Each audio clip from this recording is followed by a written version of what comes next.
All right, so today's lesson is on 16.3, which is the evolving airbag, and this is the last lesson for this unit. All right, airbags. These are those inflatable bags that are instantly released from a vehicle's steering wheel or dashboard in a collision in order to restrain the occupant and lessen the chance of serious injury. All right, it's rolled up inside the steering wheel and the passenger side dashboard. And when it's activated, it performs pretty much the same function as a parachute.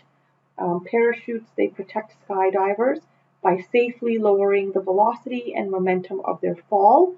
So airbags, they safely slow the velocity and momentum of the occupant of a car.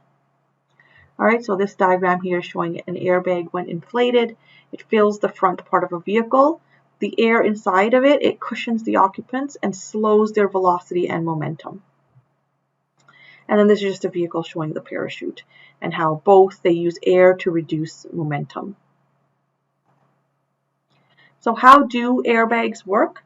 So in a collision, a chemical reaction inside the airbag causes it to inflate in 30 milliseconds, so in less than 1 second.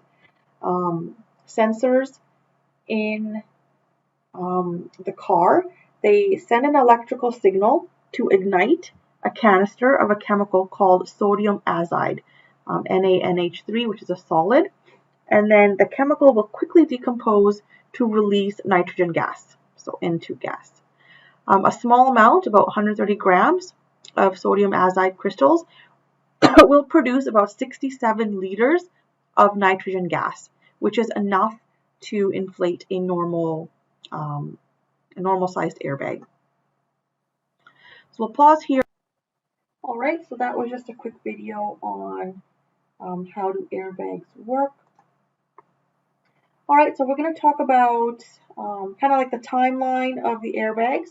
So the first generation airbags, these were the first, it was the very first airbag design, and it inflated too quickly and too much, and it often caused injury. These first airbags were designed with adult males in mind. So they inflated too much, they inflated too quickly, which caused injuries to smaller people, especially smaller children. So some people also weren't wearing their seatbelts because they thought that they didn't have to when they had an airbag. So some of these people, they would actually die from collisions with the first generation airbags, which were too hard. So then came the second generation design, so the second generation airbag. This was the improvement on the earlier airbag design. This one inflates more slowly and without overinflating. So airbags, they're meant to cushion a passenger softly, and if the airbag, if it doesn't inflate enough, the passenger may get whiplash or they may hit the steering wheel or the dashboard. But if the airbag is too full, it would pretty much act like a brick wall. So lots of tests are done to figure out how much air should be in an airbag when it gets inflated. All right, so here, don't ever place small children in the front passenger seat of a vehicle when the airbag is activated. Small children, they've been killed as a result of the force of collision with the airbag.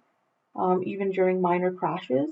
Without a seatbelt, a flying driver or passenger that can apply enough pressure to knock the windshield out. An airbag could then pop on broken glass or be pushed into a strange position or strange shape by a broken windshield, and then it wouldn't work properly. So safety systems, they continue to improve. Safety engineers, they continue to improve the safety features of vehicles. For example, like the first generation airbags, it caused many problems. So there was many trials, testing, and improvements done. And then the second generation design, it worked better. It deployed at a safer speed, at a safer force, about 20 to 35% less than the first generation ones. And then it worked with the seatbelt to protect car occupants. Okay, then we come to the third generation airbag. This was a further improvement in the airbag design, and they can sense both mass of the occupant and the force of the collision, and then it will adjust the inflation accordingly. So there's seat sensors that can detect the mass of the occupant and then adjust the force of the airbag accordingly. Some of these new airbags, they also have switches, so then they can be turned off if there's a child in the front seat.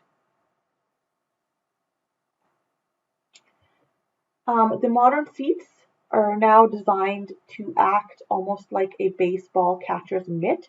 They will change shape to cradle a body that is thrown against them. Seat belts, and airbags, they should catch you gently but firmly as you fly forward. Seats and raised headrests, they should catch you gently but firmly as you fly back. So if the safety design features, if they're all working and they're all adjusted correctly, it is possible to come through a serious crash practically without injury. All right, so that concludes our chapter 16. We'll work on the chapter 16.3 questions, and then we will start the chapter 16 review questions.